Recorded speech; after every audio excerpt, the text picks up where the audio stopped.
Salve minha rapaziada, quem fala é seu co-apresentador Enzo e hoje estamos em mais um nosso querido, amado, respeitado, talvez não tão respeitado, mas mais um episódio do nosso querido Pipoca Vegana / Pipoca Instantânea.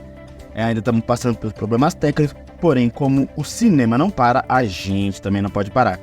Antes de mais nada, eu gostaria que você nos seguisse nas redes sociais, estamos disponíveis não só no Twitter, mas no Thread, se você não tem Thread, Instagram, e também o TikTok. E além de nos seguir, nos ouça não só no YouTube também, deixando aquele famoso like acima de tudo. Mas não só no YouTube, mas também no Spotify, Deezer, Google Podcast, entre outros streamings. Além também de dar aquela moralzinha na nossa amada V-Market. Se você quiser potencializar a sua marca no mercado digital, nada melhor do que contar com o serviço da nossa maravilhosa V-Marketing. E hoje, meus amigos, iremos falar sobre um dos filmes mais esperados do ano. Afinal, era uma obra que todo mundo estava aguardando, não só pelo diretor, mas e também pelo ator. Eu confesso que eu estava um pouco ansioso, né, sobre o filme. Eu me privei um pouco das críticas para poder ver e ter minha própria opinião. Afinal, isso é mais importante do que tudo. Mas eu fui lá e hoje iremos falar sobre Napoleão. Sim, mais uma produção da Apple, que está por período limitado no cinema. Fizeram o mesmo processo de distribuição que fizeram com o Assassino da Lua das Flores. Primeiro no cinema e depois no próprio aparelho. Eu acho que assim, o filme é aguardado, tem muito investimento, tem um grande distribuidor. Afinal, a Apple TV tem lançado ótimas obras originais, tanto série quanto filme também. E vou falar assim pra você desde já: Napoleão não justifica o hype. Eu acho que é assim, minha sincera opinião, eu tava um pouco ansioso sim. Afinal, você não fica ansioso à toa sem quando você vê o Joaquin Phoenix na tela. Afinal, não só ele, mas a Vanessa Kirby, mas eu acho o Joaquin Phoenix um puta ator. E acho que o Coringa foi as portas pra, tipo, chutar o pau da barraca. Ele já era um puta ator antes, mas eu acho que o Coringa foi o necessário pra ele finalmente ser falado. Olha, o Coringa, sabe? Tipo, e essa minha empolgação fez justo por conta disso. E também eu fui lá, tive uma ótima experiência vendo, antes de ver o filme, afinal, ver na sala IMAX. Mas é um filme que não justifica o hype. Por que eu vou dizer isso? Eu vou falar de uma maneira mais profunda nos próximos blocos, mas vou falar assim desde já. Eu acho que o filme tem grandes problemas de narrativa que possibilita muitas vezes a crítica e até o desinteresse pela desenrolar da narrativa do filme. E por mais que tenha sido um glamour de atuação, um glamour de detalhes técnicos, um glamour, eu acho que até de direção, eu acho que em termos de roteiro, termos de diálogo, termos da distribuição da narrativa do tempo, da linha do tempo, eu acho que ocasiona esse filme ser, pelo menos assim, tinha uma expectativa antes bem alta. E agora, afinal, eu posso falar, não é o que eu esperava, mas ainda assim não é uma experiência 100% negativa. Bem longe de ser 100% negativa, porém, poderia ter sido melhor às 2 horas e 38 de filme. E cara, como posso dizer isso de uma maneira que não... que dê pra poder dialogar? Eu acho que assim, o filme começa de uma maneira até que correta. Afinal, foi antes do Napoleão ter aproveitado o contexto histórico da época, que ele era de um pelotão inferior do que ele já tinha alcançado. Ele é apenas um jovem ambicioso, apenas ainda. Achei que foi bom não ter, tipo, ter economizado tempo para falar, não vamos apresentar a história do Napoleão, vamos mostrar como ele ele alcançou o auge, como ele se tornou, entre aspas, um messias para o povo francês. Eu achei isso legal. O filme começou de uma maneira muito boa, de uma maneira lenta, mas positivamente construtiva, em termos roteirísticos, para você apegar um pouco mais porque o Napoleão queria ser daquele jeito, como ele se tornou, o amor dele pela Josefina, Então, achei que o primeiro ato foi um pouco lento, mas de uma maneira, assim, justificável. Porém, o segundo e principalmente o terceiro, falando por partes, eu acho que o segundo, ele se explica até demais, no sentido de ele vai narrando o filme de uma maneira que você não sabe em que ano tá se passando, se o Napoleão tá bem com a Josefina, se ele não tá bem com a Josefina, se ele vai ganhar ou se ele vai deixar de ganhar. Eu acho que o filme ele tem uma narrativa que meio que se fragmenta. Eu acho que o filme ele meio que se fragmenta no sentido de não saber como contar determinada história. Porque ele vai desenrolando, tipo, você tá mostrando que o Napoleão é louco, em termos psicológicos, ou se ele é somente apaixonado, ou se ele é somente visionário. Eu acho que o filme ele tem muitos problemas da narrativa, também até em termos de diálogo. Eu acho que também, assim, não sei se foi de uma maneira intencional, mas o Ridley Scott, ele conseguiu fazer um dos maiores, assim, uma das maiores figuras da história da nossa história, assim, mundial, de uma maneira romantizada, permitindo que a figura dele não fosse respeitada. Por mais que, assim, pode ter uma sacada, né, meio que bem que ligeira, afinal o Ridley Scott é britânico e o principal inimigo do Napoleão era os britânicos da Grã-Bretanha naquela época. Mas eu acho que, assim, ele fazer isso pode ser uma coisa autoral, e isso é todo completamente respeitável. Mas o problema foi quando você não sabe o que narrar. Se você vai narrar de uma forma, se você vai respeitar a linha do tempo de determinados acontecimentos, ou se você simplesmente só vai jogar e seja o que Deus quiser, sabe? Eu acho que, de uma certa forma, isso acaba interferindo no gosto do público para o filme. Se o filme vai estar sendo cativante, se não vai, se o filme tem um ritmo já pré-estabelecido, ou se simplesmente ele é um filme que vai ter que ser o esboço de início, desenvolvimento e conclusão, mas sem ter um desenvolvimento 100% louvável. Eu acho que o problema, assim, por exemplo, o segundo ato, eu acho que teve 2 lutas, se eu não me engano, 2 guerras que o Napoleão venceu. Cara, eu acho que por mais que as lutas tenham sido um vislumbre visual, algo muito acima da média tecnicamente, eu acho que isso não consegue segurar a atenção do espectador sobre o filme, claramente proporcionando essa margem para que os espectadores deixem de gostar do filme. Eu, por exemplo, eu gostei, mas é bem abaixo do que realmente esperava. Eu acho que uma coisa que eu assim, e só para terminar essa questão do roteiro também, eu acho que, por exemplo, a forma como o filme terminou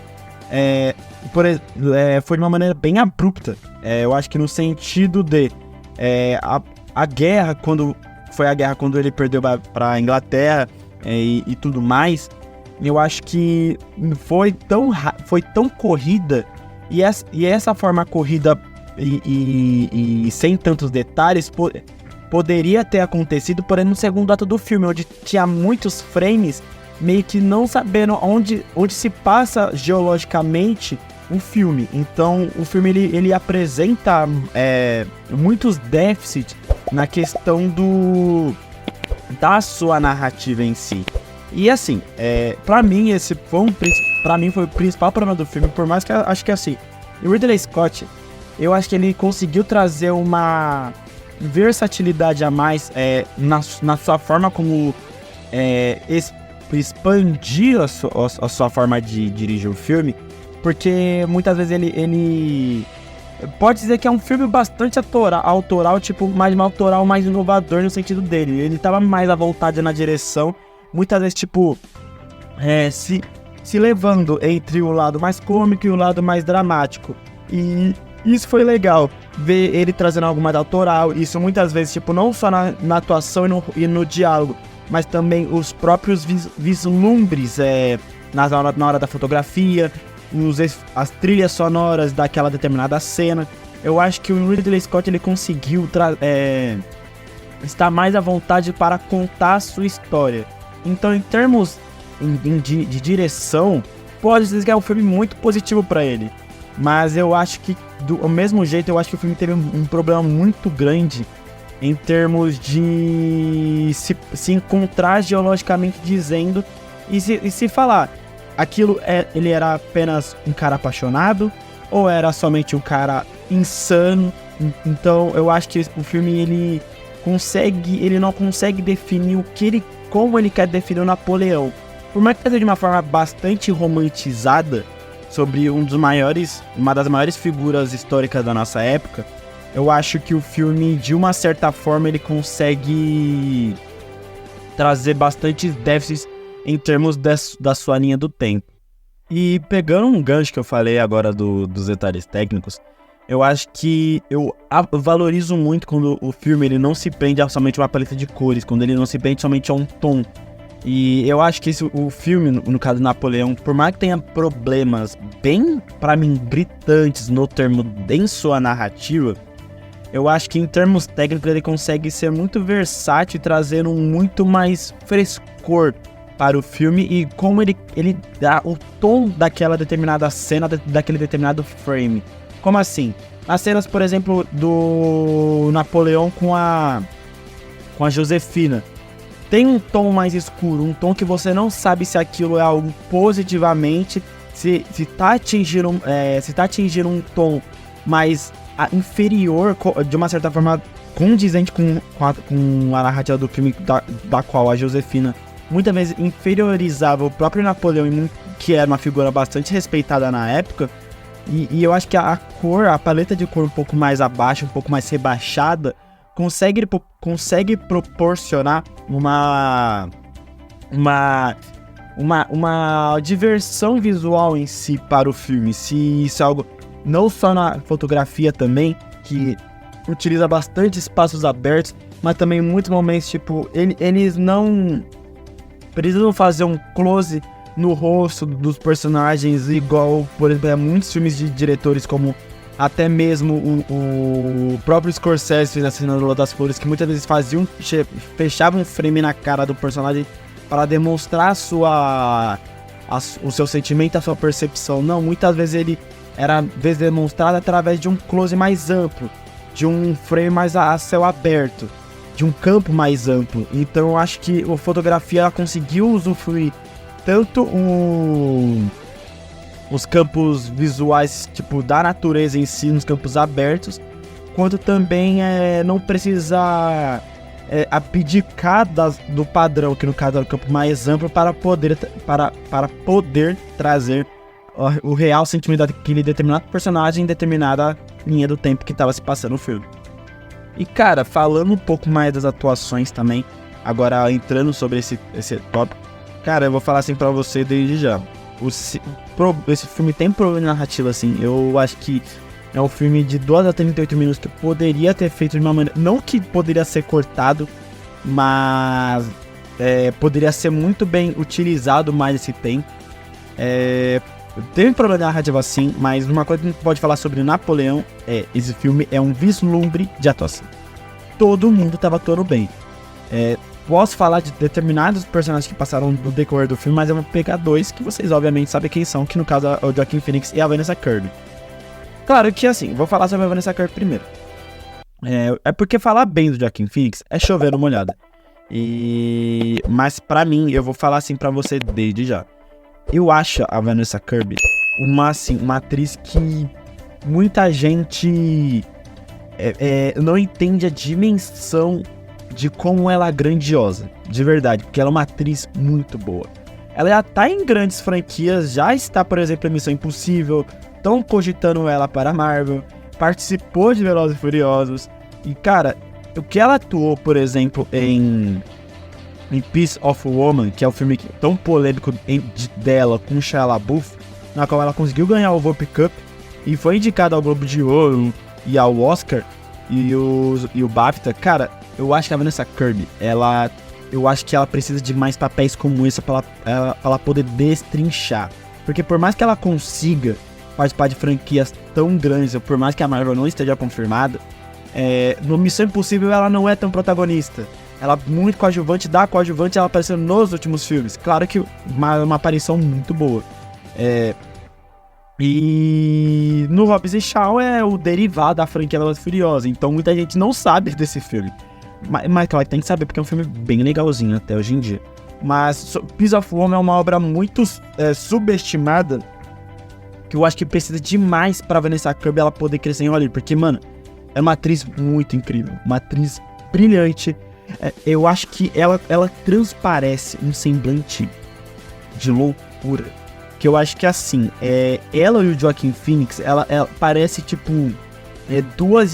parece duas metades de uma só laranja, tá ligado? Porque eles conseguem fazer uma química surreal.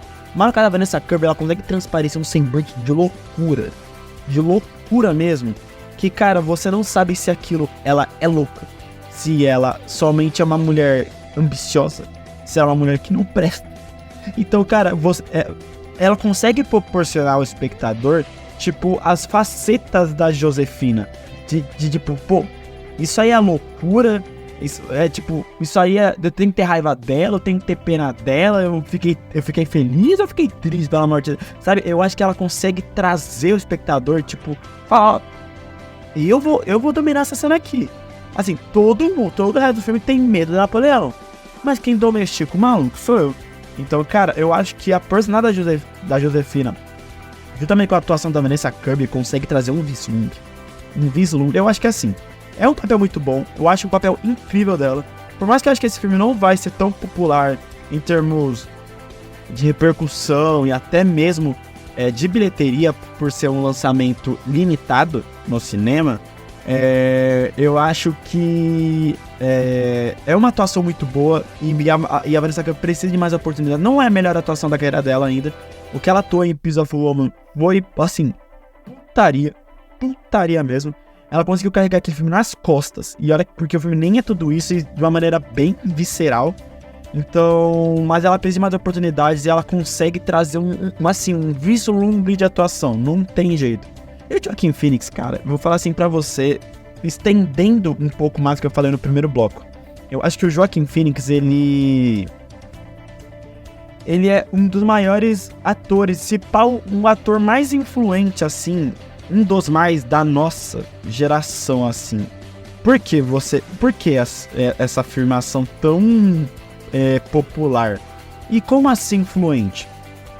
O Joaquin Phoenix, ele tá na mídia desde 1900 e pouco. 1990, da década de 90.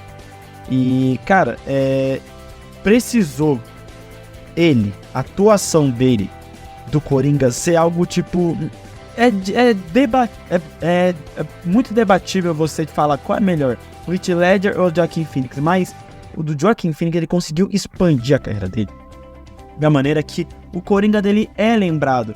É lembrado não por ser o vilão do Batman, mas sim pela atuação. E o Joaquin Phoenix, não existiria um outro ator pra fazer aquele Coringa. Não existiria. E o Joaquin Phoenix, ele consegue ser um dos atores mais influentes porque ele consegue puxar o protagonista muitas vezes para si. Claro que a Vanessa Kirby, muitas vezes, tipo, igual eu falei, todo mundo tinha medo do Napoleão, mas ela domestica. Mas, cara, quando os dois estavam em cena, o Joaquin Phoenix, qualquer ser, ele é putaria. Ele brilha, ele brinca de atuar. Eu acho que, tipo, atuar pra ele não é nem trabalho. Aquilo pra ele é, tipo, hobby. Porque pra ele faz de uma forma tão leve, de uma forma tão única, que consegue trazer de uma maneira tão linda assim, uma atuação de uma figura tão importante da nossa história assim, aos olhos de diretores tão renomados, que no caso é o Ridley Scott, e trazer uma maneira bem única. E, cara, eu vou falar assim pra você, tá? Não me surpreenderia se ele ganhasse o Oscar. Se ele ganhasse. Claro que tem muitos filmes ainda, sei que tem, eu tô ligado, mas não me surpreenderia. Claro que eu tenho que ver muitos filmes, vai vir muitos filmes, ainda filmes mais nichados, menos populares, e ainda vai sair a lista do Oscar, posso meio quebrar a cara, mas acho que indicação tem que ter, porque o Joaquin Phoenix, ele consegue trazer, eu acho que pós-Coringa, pelo menos pra mim, qualquer filme que, claro, depende também da obra também, do filme em si no geral. Mas eu acho que o Joaquin Phoenix, ele consegue chamar toda a atração para si só por conta do ator, sabe? E eu acho que uma indicação é muito merecida, e eu acho que, claro que dependendo do filme, óbvio, eu tô falando de Napoleão, Ridley Scott, Joaquin Phoenix, eu acho que no caso o Joaquin Phoenix merece ser indicado ao Oscar. Se vai ganhar, não sei, mas eu não ficaria triste se ele ganhasse, ao contrário, ficaria bem feliz porque, cara, ele é um puta de um ator e um ator brilhante mesmo. E é isso, minha rapaziada, Napoleão é um filme que, por mais que não tenha sido alcançado as minhas expectativas, é um filme de 2 a 38 minutos que poderia ter se trabalhado de uma maneira melhor. A construção de sua narrativa é bastante falha, ela consegue, tipo, muitas vezes aborrecer ou até mesmo cansar o espectador, que por mais que tenha sido um vislumbre visual e até mesmo de atuação esse filme não consegue cativar devido a precariedade, não precariedade, aí não vou generalizar, mas devido a incertezas da narrativa desse filme. Então, cara, tem atuações muito incríveis, é um filme que o Ridley Scott tava sentindo à vontade, mas eu acho que o filme, ele carece um pouco mais de simpatia, ou até mesmo carisma, que é o termo correto. Então, Napoleão, nota 7,5. E é isso, minha rapaziada, vamos ficando por aqui, eu agradeço muito pela audiência de vocês. Se você gostou, pô, dá aquele like, deixa aquele likezinho. Se você não gostou, pô, fala por que não gostou, chega ali no ADM, fala, pô, porque você falou de Napoleão, pô, seu filho da mãe, caramba. Não precisa, assim também não. Mas eu chegar e debater que a gente tá aqui pra poder conversar sempre sobre cinema e série também. Não se esqueça de seguir a gente nas redes sociais, estamos no Twitter, Thread, TikTok e no Instagram. E também que você nos ouça não só no YouTube, deixando aquele like, obviamente, mas no Spotify, Deezer, Google Podcast, entre outros streams. Além de dar aquela moralzinha para o nosso parceiro Avermarket. Agradeço muito pela audiência de vocês. Até a próxima e tchau!